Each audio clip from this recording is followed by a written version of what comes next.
What's up, YouTube? This is Rudolph Ramirez bringing you another Pokemon video, and this is a video for my birthday shiny debut, which is my shiny Electrode, which I caught earlier today. And so I was willing to accept any battle. I really wanted to show off my shiny Electrode, and I looked up online and I went back and I'm like, oh, thank God this thing didn't have self-destruct, so I had all that worry for nothing. But hey, I I liked it because it gave me that sense of, oh my God, I can actually fail at this one, and it just gave me a whole air of yes sort of thing. It's just I feel accomplished with it, and I still do, and I love it so very much. So this is a battle I had with one of my subscribers, Chetan. I hope I said that right, but so usually, even though I made a video saying I will not do battles with two legendaries, it was my birthday, so I figured today I'd let it slide. I honestly will let things slide today. So, one thing I didn't expect is I think Chetan accidentally kind of forgot his last poke. I didn't know he was gonna do that, but considering he had Suicune and Giratina, I was just gonna I was just like, I'm probably going to lose this Electrode fairly early on anyway, because I haven't EV trained it in anything quite yet. But I am training Poke, so I knew Electrode wouldn't be that much help at all. It's going to be a one-hit kill, so I just decided, let's go on with it, because I basically got 5 myself. So I'm going to lead with my shiny Greninja, as he's going to lead with a shiny Suicune. I love it so much. Suicune is my second favorite out of the legendary beasts. So knowing that I can't really touch this thing, I just go for the U-turn, get out of there. And I'm going to go into my Mega Gardevoir because the stat changes on the Megas don't come into, they don't come into play until the turn after they Mega Evolve. So I tend to Mega Evolve Gardevoir beforehand and then switch it out, bring something else in, and basically just allow her to get that stat boost. So I am going to go for the Thunderbolt here, and I'm going to do a sizable amount of damage to this thing, but I did not expect this thing to have Mirror Coat. So I'm pretty sure this was the event Suicune for Black and White, so I probably should have expected the Mirror Coat, but I didn't. So unfortunately, I lose my Mega right off the bat, but I go into Electrode here, so my birthday shiny debut. I'm just going to go for the Light Screen. If it goes for the Mirror Coat again, I kind of predicted it at that point in time.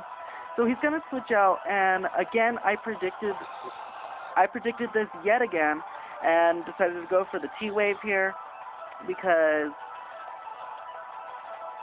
once again, this thing is not EV trained, so it's basically running the same set that it's got when you first find them in the wild. So this is technically a still wild Electrode.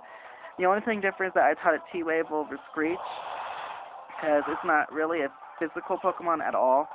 So I'm going to go for the Charge Beam, do a bit amount of damage on it, get my special attack boosted. He's going to go for the Sky Uppercut, nearly take out my Electrode. As I go for the Electro Ball here, Electro Ball gets powered up with the faster you are compared to your opponent. And he's going to send out Talonflame here, just go for the Acrobatics, and that's going to be enough to take out my Electrode, not before activating Static, though. So I did cringe this Talonflame really hard and really badly. So my Light Screen wears off here as I go into my shiny Greninja yet again. I'm just going to go for Scald because I knew I was going to outspeed this Talonflame because I know it's not priority Brave Bird or anything. I know it doesn't have Gale Wing. So I was just going to go for the Scald here, and I'm going to take that Talonflame right out. So there goes 2 very troubling pokes out of the way.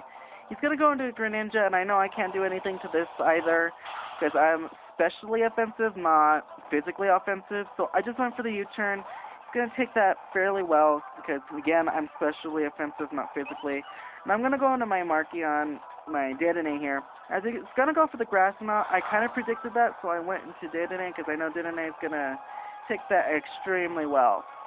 So he's going to switch here, and he's going to go into Landform Giratina, which in truth was a complete shock to me. Usually when I have battles with Chetan, it's usually Origin Form Giratina, But I was predicting the switch. I went for the T-Wave here. And then I'm just going to Volt Switch right back out of here because there's no reason to keep Dedenne in. Then I realized I don't really have anything that's willing to take a hit from this thing at all. So I just went into Gudra here because my Gudra has the gooey ability. This thing is a physical beast. So I know that once this thing hits me, it's just going to get even slower and slower and slower. So I go for the Outrage knowing that the Shadow Force is going to make sure that misses, so there's no reason for me to go into anything else and waste the move. So, I do carry Rocky Helmet on my Gudra, which does a bit of extra damage, considering Gudra is very specially bulky. So, I do carry Rocky Helmet for the few pokes who are cheeky enough to try and physically take this thing out. They're going to get hurt and slowed down at the same time. So, Draco Meteors doesn't do enough to quite take this thing out, but because it's making contact with me yet again, going for a Dragon Claw, we have a double spank going on here. So he loses Giratina, I lose my Gudra, it's all hunky-dory. I'm kind of happy with that end result. So he's going to go into his Greninja here, I'm going to go into my Greninja, and once again, realizing that there's not really much I can do to this thing, I'm going to U-turn out yet again, knowing that this is going to be a super effective hit, and almost take it out, but not quite. So I'm just like, okay, I'm going to get my butt out of here. So with that, I'm going to go back into Dedenne as he goes for a Grass Knot yet again. I'm pretty sure that's the only offensive thing he's got against other water pokes with this Greninja. So he's going to go for the Waterfall here, and I don't take that well at all. So I lose my Dedenne, which I'm perfectly okay with. As I go into Mew, I actually misclicked and went into Mew. I wanted to go back into Greninja and do another U-turn, because I knew it would be enough to take this thing out, because obviously outspeed, but whatever. So he goes for another Waterfall, does a good amount of damage on my Mew, but I'm going to be able to go for the Aura Sphere here and just take that thing out. And he's going to go into his last poke, which is his shiny Suicune. Super jealous of this thing. Big props to the Chetan for having this thing. But I'm just going to go for the Thunderbolt and just finish this thing off, because I was really afraid to attack Suicune physically, because it is a physical beast. It's really bulky in its defense. So, good game, Chetan. That was really good. I didn't expect Suicune to be shiny, but awesome battle. I didn't think I'd outspeed it. There was a lot of plays that I didn't expect from either of us, so amazing battle. Give a thumbs up on this video if you liked what you saw. Leave a comment down below, and with that, I'll catch you guys later.